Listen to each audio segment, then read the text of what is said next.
Je vous propose, comme il est là, c'est qu'on accueille Frédéric Arnaud, dont on parlait tout à l'heure, qui est aussi dans la pop française. Tout à fait. Let's go. Alors, salut Alex, salut Marie-Jeanne, salut Ludo. Et bonjour Frédéric. Bonsoir, vous m'entendez? Bonjour. Oui, on entend. Ça va. Ok. Très bien, bonsoir à tous. Bonsoir. Bonsoir. Alors, eh bien, bienvenue. C'est qu'on. Est-ce que c'est passé? Donc toi, Frédéric, donc tu viens pour deux raisons, ta carrière perso et puis le cabaret de l'élégance. Oui, exactement. Et donc du coup, je vais montrer le teaser de l'élégance justement. À tout de suite.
Voilà. Très beau, très beau. Franchement, c'est cool. Hein. Super visualisement. C'est un cabaret. C'est 480 couverts. Ah ouais. Ouais, c'est un bel établissement qu'on a monté il y a 10 ans maintenant, en 2015. Et là, ça se passe plutôt très très bien pour cette 10e saison. On est très très heureux. Il y a un très beau taux de remplissage. On a fait complet pendant 2 mois là, mars-avril, nickel. Donc après maintenant, il faut toujours le commercialiser, il faut toujours le remplir. C'est beaucoup de place, c'est beaucoup d'artistes, c'est beaucoup de personnel aussi. Mais c'est une belle aventure musicale et artistique bien sûr, et humaine aussi bien sûr. Et les artistes sont de la région ou vous les embauchez à l'année? Comment ça se passe par saison? Oui, ils ont des contrats parfois d'une saison ou parfois de 2 saisons. Puisque en fait, lorsqu'on crée un spectacle, on le crée pour 2 saisons. Donc souvent, les artistes visuels, les acrobates, les aériens, les numéros de feu, etc., eux, ils sont signés généralement pour 2 ans. Et puis tous les autres sont signés pour une saison. Mais là, ils ont tous re-signé pour la saison prochaine. Donc on n'a même pas eu besoin de faire d'audition cette année. Ils vivent tous donc à demeure ou comment ça se passe? Parce que ça doit être des artistes qui viennent de partout, je présume. Oui, on a 4 ou 5 nationalités différentes sur scène. Ouais. Mais oui, c'est des gens qui parfois, quand ils viennent de très loin, viennent habiter dans notre région. Je rappelle que l'élégance cabaret, c'est en Rhône-Alpes-Auvergne. Je ne sais pas de quelle région vous êtes parce que je ne me suis pas connecté il y a longtemps. Limousin, moi, donc à côté. On est voisins, presque. Limousin, ça va, c'est pas très loin, effectivement. On joue dans le 42-43, la Loire et la Haute-Loire. On y joue. Ah, super, oui, c'est bien, c'est parfait. Mais ils aiment faire la fête ici aussi. Exactement, c'est pour ça qu'on vient. Voilà, c'est bien. Moi, je suis de Lille. Lille, ah oui, Lille, ça fait un petit peu plus loin. Ouais, mais il y a des cabarets là-bas aussi, hein, le Vieux Berquin, le cabaret de Link, etc. Ouais, tout à fait. Moi, je gérais un gros établissement de nuit, une très grosse discothèque qui a fermé récemment, le Macumba, le dernier Macumba de… Ah oui, bien sûr, le Macumba, évidemment. C'était moi, voilà. Donc, oui, d'ailleurs, j'ai vu le clip, j'ai vu un clip qui parlait de… C'est James qui m'a montré, qui m'a fait découvrir. J'ai trouvé ça très, très bien, super clip. C'est ma chanson, ouais, c'est ma chanson, mais parce que j'étais directeur de l'établissement pendant 15 ans. Moi, je suis issu de la nuit, moi, j'ai toujours fait de la discothèque toute ma vie. Et je suis chanteur aussi à côté, quoi. Et donc, j'ai fait une chanson que j'ai sortie au moment de la fermeture qui s'appelle C'est fini. C'est mon dernier single. C'est fini, voilà. Voilà, exactement. J'ai écouté ça, c'est très, très, très bien. Et voilà. Et donc, pour revenir au cabaret, on est en Rhône-Alpes-Auvergne. Mais donc, nos artistes, ils viennent un petit peu de tous les horizons. Et pour certains, quand ils sont là déjà depuis 4 ou 5 ans, bah, ils ont acheté ou alors ils sont en location, pas très loin, ils habitent dans notre région. Et puis pour d'autres, ils viennent de Paris ou de Lyon, mais c'est pas très loin de toute façon. Donc, voilà. C'est un petit peu un exemple un peu sur Kirchwiller, quoi. Oui, c'est ça. C'est un peu le même principe que Kirchwiller. Justement, est-ce que tu pourrais te présenter et présenter ton parcours en tant que chanteur, justement? D'accord, oui. Oui, je peux me présenter, effectivement. Bon, d'abord, pour ceux qui ne le liraient pas, eh bien, je m'appelle Frédéric Arnaud. Je suis chanteur, auteur, compositeur. J'ai un petit peu de carrière parce que j'ai commencé mon intermittence en 92-93, donc il y a quelques années déjà. Je compte plus maintenant les années. Et puis j'ai été intermittent pendant. Vous parliez tout à l'heure de l'intermittence. J'ai été intermittent pendant une vingtaine d'années. Et puis ensuite, montant une entreprise c'était trop important pour que je garde le statut. Donc aujourd'hui, je suis co-gérant d'une structure de spectacle qui fait tourner pas mal d'équipes en diffusion, en itinérance, comme on dit. Et puis j'ai le cabaret où on a quand même une centaine de représentations chaque saison. Et les saisons, c'est de septembre jusqu'à fin juin. Donc là, on a 100 dates sur cette période-là, avec de la grande revue cabaret, celle que vous avez vue en extrait, là, voilà, sur le teaser. Voilà. Et à côté de ça, j'ai ma carrière de chanteur, auteur, compositeur. Quand j'ai un petit peu le temps, j'écris une chanson. Je trouve pas beaucoup le temps, mais j'ai sorti quand même 6 albums et ça me permet en juillet-août, puisque c'est ma seule fenêtre de tir, je dirais, en juillet-août, d'aller faire quelques concerts à droite à gauche, accompagné de mes musiciens, enfin mes amis, parce que ce sont des gens qui vivent depuis de nombreuses années. Et voilà, ça me permet de faire aussi quelques concerts et de vivre aussi un peu de cette passion, de chanter ses propres chansons, puisque au Music Hall, c'est un peu particulier. On a des rôles, on est comédien. Moi, je suis comédien, chanteur et humoriste aussi, voilà, à l'élégance. Et donc, c'est pas du tout le même programme que mes propres chansons, bien sûr. Mais justement, ce que je propose, c'est qu'on écoute un extrait de ta chanson dans ton océan. Oui. Et donc, du coup, là, c'est un extrait. Là, c'est pas. Je pourrais t'apprendre à m'aimer, à faire briller tes yeux. Je pourrais te donner les raisons d'avancer à deux. Tu pourrais jouer les filles de l'air et vivre à en crever. Je pourrais revenir te plaire et te garder dans ton océan, dans ton océan. Je te suivrai dans ton océan, dans ton océan.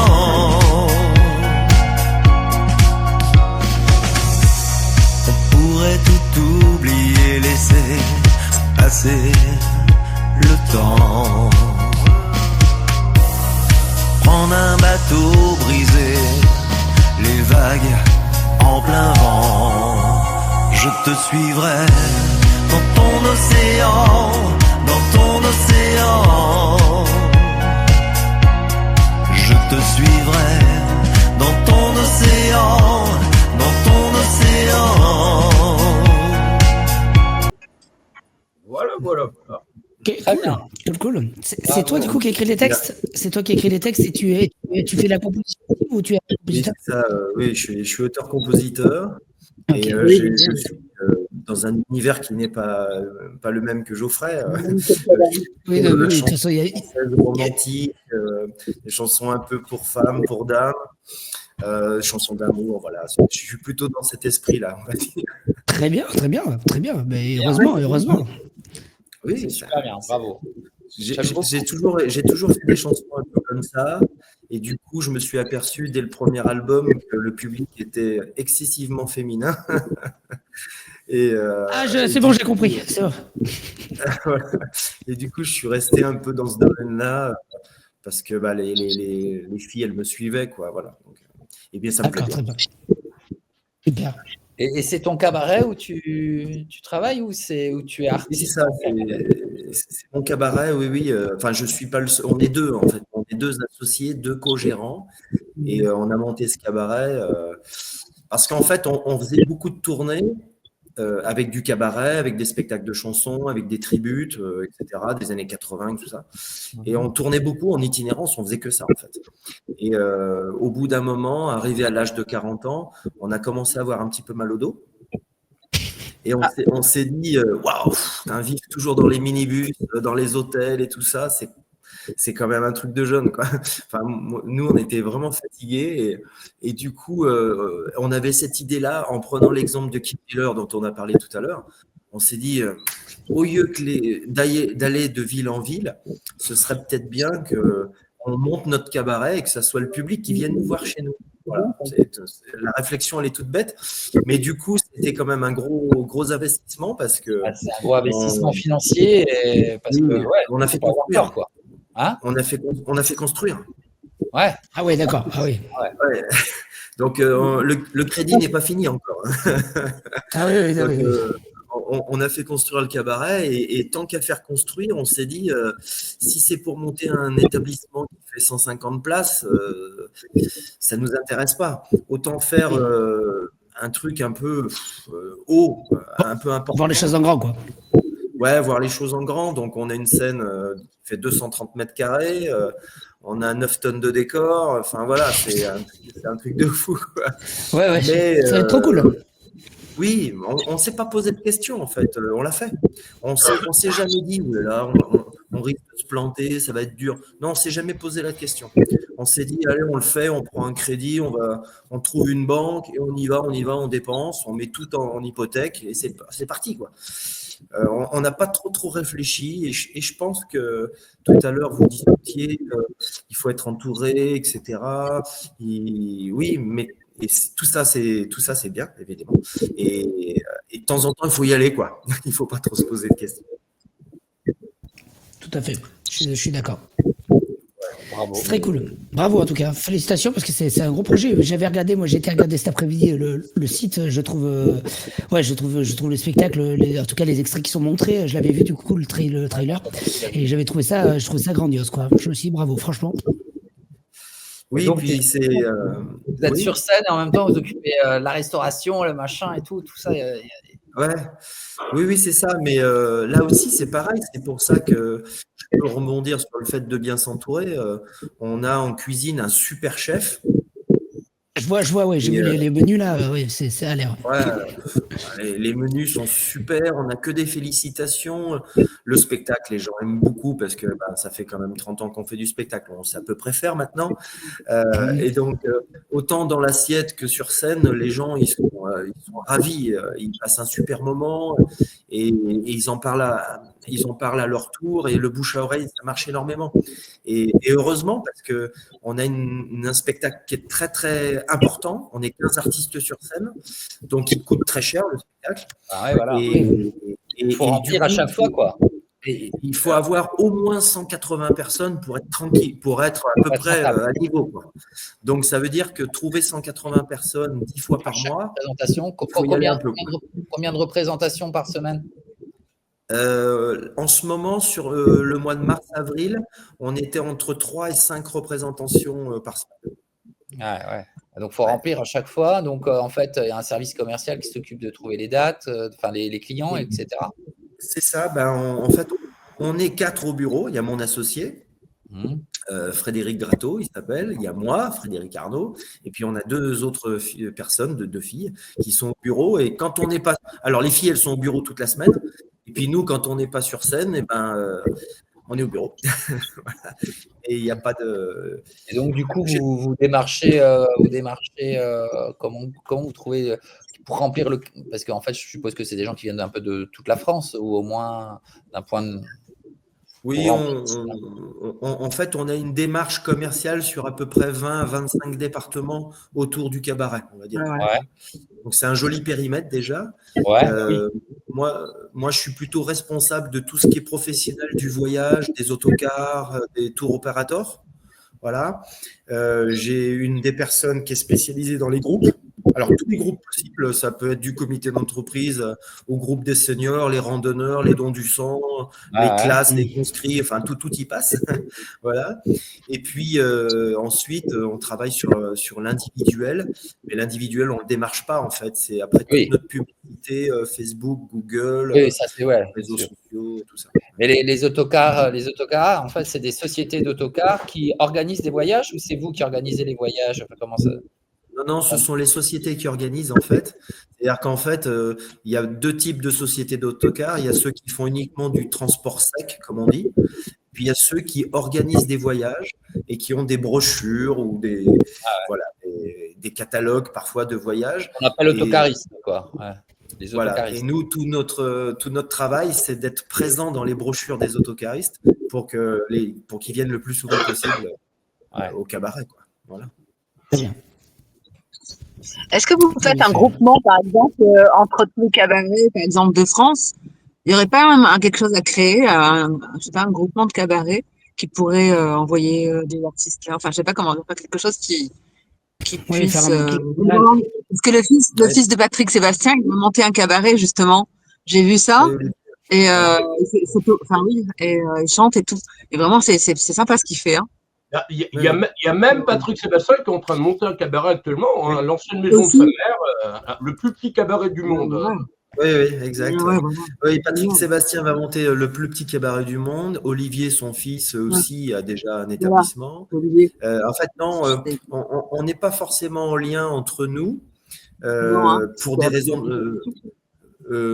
Du point de vue de la programmation de nos cabarets, on n'est pas en lien. En revanche, on fait tous partie du syndicat qui s'appelle Écoscène.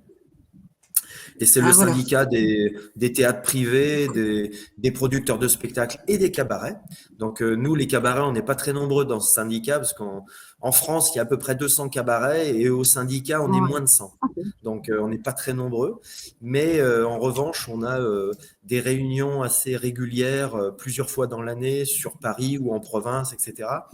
Et ce qui nous permet d'aborder, de connaître bien le métier du spectacle, de toutes les lois, tout. Et du coup, on se connaît entre cabarets. Par exemple, nous, on est très amis avec l'Ange Bleu à Bordeaux. On connaît très bien le directeur du Crazy Horse ou du Moulin Rouge. Ce sont des gens qu'on connaît très bien. Mais chaque cabaret, généralement, a bien son identité propre. C'est comme moi dans le milieu des discothèques. Hein. On peut pas, rien n'est pareil, même si on fait tous sur le fond la même chose, mais personne ne fait vraiment la même chose. Donc c'est pas la même philosophie, quoi. On est aussi unis via nos syndicats. Donc nous, on en a deux, mais on peut pas retranscrire forcément d'un établissement à l'autre la même chose, puisque chaque établissement a ses spécificités souvent. Donc, il y a des choses qu'on retrouve malgré tout dans les cabarets, parce qu'on fait tous de la revue, plus ou moins. Alors, il y en a d'autres qui sont très accentués sur le transformisme, d'autres plus sur la magie, d'autres plus sur… on est quelques-uns à faire du spectacle un peu comédie musicale quand même, parce qu'on est des personnages quand même. C'est bien, ça. Ouais, c'est du musical, mais c'est proche de la comédie musicale. Et… mais là où on se retrouve, c'est que souvent, les cabarets, il y a des soirées à thème qui sont organisées et il y a beaucoup de cabarets qui font des soirées à thème sur les années 80, par exemple. Ça, on le retrouve dans les calendriers des cabarets très, très régulièrement. Ça marche bien. Bah oui, les gens se déplacent pour les années 80. Les tributes, c'est pareil. Hein, les tributes aussi, c'est la même chose. Ça fonctionne beaucoup parce que chez nous, on a une salle qui s'appelle le Chéridon où je vais chanter dans des premières parties d'artistes. Et le Chéridon, en fait, accueille beaucoup de tributes. Voilà, ça, c'est ce qui fonctionne aujourd'hui. Voilà. Oui, puis il y en a dans tous les domaines, mais c'est vrai que nous, en production de spectacles itinérants, on a plusieurs tributes sur les années 80, 90, 70 disco, Goldman, Téléphone, et on a même fait un tribut à l'idée il n'y a pas très longtemps. Bon, voilà, mais c'est parce qu'on a tellement de demandes, on a eu tellement de demandes qu'à un moment donné, on l'a fait. Alors, il n'y a pas énormément de dates, mais ce sont les mêmes artistes plus ou moins qui font ces tributes-là, et du coup, eux, ils ont leur calendar tranquille. Et vous êtes combien sur scène alors quand vous faites un tribut? Sur les tributes, généralement, c'est 5 au minimum. Ouais, c'est 5 minimum. Voilà. Comme ça permet d'avoir un semi-live intéressant quand même, quoi. Est-ce que vous lancez des artistes en première partie, par exemple, comme moi, des choses comme ça, des gens qui veulent se faire un petit peu découvrir enfin, comment dire, moi j'ai pas d'orchestre, hein, je suis juste avec ma clé USB. Mais je suis auteur-compositeur interprète. Oui, j'ai compris. Oui. Au cabaret, non, parce qu'au cabaret, c'est tellement minuté à la seconde que on est vraiment super. Voilà, on est vraiment timé. En revanche, sur le catalogue itinérant, ça arrive des fois que je place des artistes en première partie c'est bien ça. Alors bon, pensez à moi. Pensez à moi. Parce que c'est un peu cabaret aussi, certaines chansons. Donc, comme le Charleston, que j'aimerais tellement mettre en avant, voilà, qui est dans la programmation d'ailleurs du live ici avec James Bello. Voilà, donc c'est une chanson qui peut effectivement aller très très bien dans votre. Bon, allez. Puisque je me place. On va en mettre un petit coup, tiens, allez. On met un petit coup.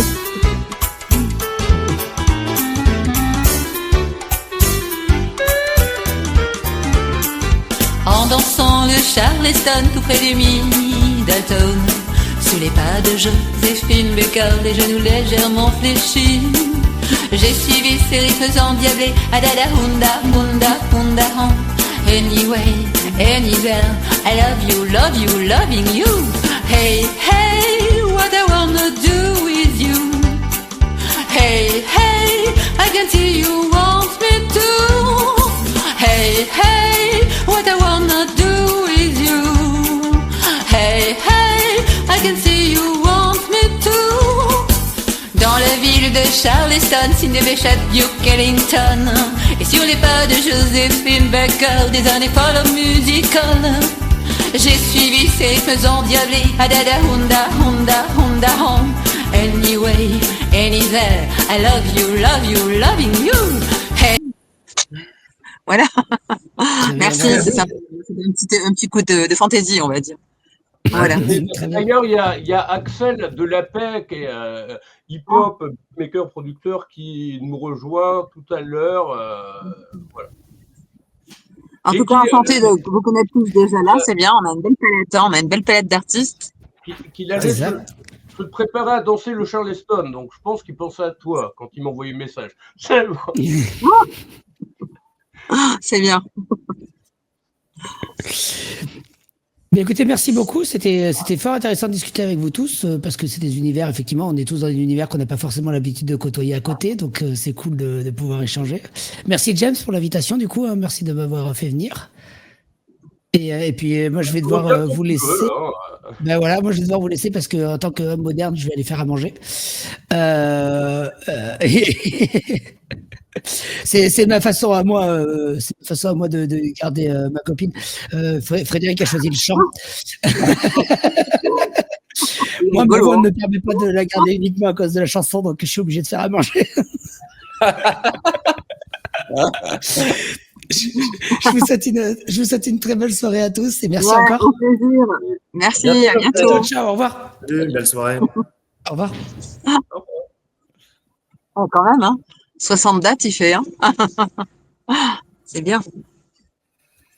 Oh. Oui, il nous a un petit peu expliqué son parcours, forcément. Frédéric, c'est ça? Ah oui, il n'était pas là au moment, mais vous avez dû entendre ce moment-là. Déjà, les conversations précédentes, ou peut-être pas, vous étiez peut-être pas. Ouais, j'ai entendu un petit peu de loin, en fait, donc voilà. Mais j'ai compris que, effectivement, ils ont fait comme beaucoup d'artistes qui ont commencé à 18-20 ans dans un groupe et puis faire les premières chansons et puis commencer à tourner dans les bars, dans les restaurants, etc. Ce qui est souvent le début pour beaucoup d'artistes. Oui. Et soit on part sur un projet personnel comme ils l'ont fait et du coup ça a fonctionné parce que maintenant ça fait 11 ans. Mais ou alors soit on n'est pas forcément dans un projet de groupe, on se retrouve parfois un peu seul, et puis pour faire des dates, on se met dans des orchestres, ce qui arrive beaucoup, ou dans des revues cabaret par exemple. Voilà. Et du coup, ça leur permet de faire un dossier d'intermittence déjà, et surtout de se faire la main et de se dire, allez, dans un orchestre, on va chanter pendant 4 heures. On apprend vraiment le métier, quoi. Dans une revue cabaret, c'est un peu pareil. On apprend le métier, on change de costume extrêmement souvent. Il y a de la chorégraphie, il faut pouvoir interpréter des personnages. Nous, quand on faisait de la revue cabaret itinérante à l'époque, on faisait de la revue cabaret un peu traditionnelle, je dirais, où j'interprétais à la fois, j'étais Frank Sinatra, et puis sur une autre chanson, j'étais Maurice Chevalier, et sur une autre chanson, j'étais Sardou, et après, j'étais un latino lover, brésilien, machin, bon, voilà. J'étais toujours dans des personnages quand je faisais de la revue cabaret itinérante. Je le suis encore maintenant, mais sauf que là, à l'élégance, c'est différent, parce que c'est des spectacles qu'on écrit de A à Z. Et on est vraiment dans une modernité musicale très proche des Américains, puisque on fait du Weeknd, on fait du Lady Gaga, on est très très très moderne, ce qui fait que aussi on attire une clientèle très jeune dans nos établissements, alors que souvent le mot de cabaret dans la tête des jeunes de 25-30 ans, c'est oula, cabaret, c'est pour les vieux. Bon, donc il faut, c'est là où on fait un très très bon travail. Ça commence à changer. Ça commence à changer grâce à la télé d'ailleurs, parce que c'est le média principal quand même, la télévision, et ils commencent à montrer des établissements qui font des choses très modernes, avec des numéros aériens, avec des numéros circassiens. Et il n'y a pas que de la danse, et il n'y a pas que du cancan, même si c'est l'ADN, les plumes, les belles filles et le cancan, c'est l'ADN du cabaret, et on en aura toujours. Mais voilà, on modernise le genre, je dirais. Je suis allé au Paradis Latin. Ouais. J'ai fait déjà plusieurs cabarets, mais au Paradis Latin, j'ai trouvé que c'est Kamel Wally qui. Oui, tout à fait. Et les spectacles, et j'ai trouvé que c'était à la fois, ça gardait les codes du cabaret avec vraiment une pointe de modernité. J'ai beaucoup aimé. Oui, c'est tout le. C'est tout le travail de Kamel et puis de la mise en scène et du choix des artistes aussi, qui sort à la fois, on a dans l'ADN cabaret, on l'a, mais à la fois, il y a une vraie modernité. Exactement. Voilà. Et ça, c'est super important parce que ça change le regard que nous, quand on a commencé l'élégance cabaret, il y a 10 ans, on n'avait que des seniors. Hein.